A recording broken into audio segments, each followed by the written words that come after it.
Alright, today's project is something really unique. Right now, it just looks like an average ash blank sitting on the lathe. But stick with me. By the end of this video, this thing is going to be transformed into a plate in a way I'm pretty sure you've never seen before.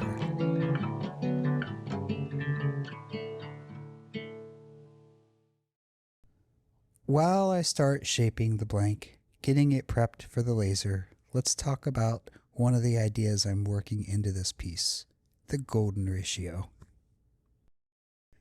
Yeah, I know, it's been covered a million times, so I'll keep it short.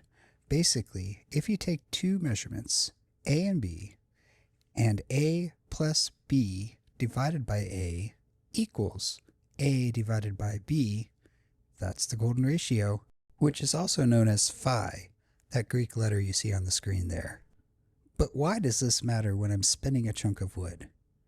Well, it's because our monkey brains love this stuff in art, whether it's a painting, a sculpture, or a wooden plate. We're wired to find it satisfying. Watch what happens when we overlay this onto a well-known masterpiece of art, the Mona Lisa. No, this doesn't mean I've unlocked Da Vinci's genius, but hey, it's fun to pretend. Alright, back to the project. Time to flatten out the top so I can laser in a Voronoi style tessellation. More math, but you only get one nerdy explanation per video, so feel free to hit me up in the comments if you're curious. The goal here is for the laser to cut deep enough that when I fill it in with resin and turn off the back, some parts of the pattern will be completely free floating, but still align perfectly with the wood grain. Also, yeah, I forgot to record the resin pour, but trust me, it went into the pressure pot looking beautiful.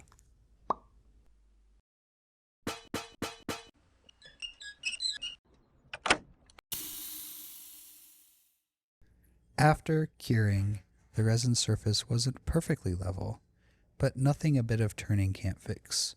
Quick flattening pass and we're back in business. Now I'm marking the first golden ratio. This one's obvious, but later when you're watching the close-up shots at the end, see how many hidden ratios you can spot between the elements. I may have gotten just a little carried away. Now I'm going to take everything within that black line and recess it from the surface of the resin all the way down to the bare wood. But I have another small surprise. And here's another one. Okay, last one on camera. I gotta keep some mystery alive, right? So when I went to fill this center ring, I was using UV resin, and the recess is so shallow I thought it would be just fine. But adding the green interference powder made it so it couldn't cure all the way through. I had to put it back on the lathe, turn all the first layer out, and then do it again. Lesson learned. UV resin needs light to work. Shocking, I know. But when I add mica powder, I have to keep the layers really thin. So that's what I'm doing here. One thin layer at a time until it's flush with the surface. A little off-camera sanding later, and the front is done. Before switching to a vacuum chuck, I want to remove as much material as possible from the bottom while it's still secure. As it gets thinner, the laser cut pattern starts to show through. Super cool moment. When it gets this thin, I've only got about 1/8 of an inch of wood here. So many mistakes could trash the whole thing. I've got to take my time and be patient. I've done as much as I can here. It's time to turn it around onto the vacuum chuck.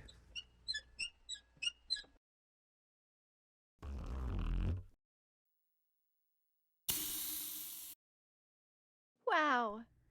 Now the plate's being held on by suction and tailstock support. I I'm going to shape the bottom as much as I can before removing the tailstock.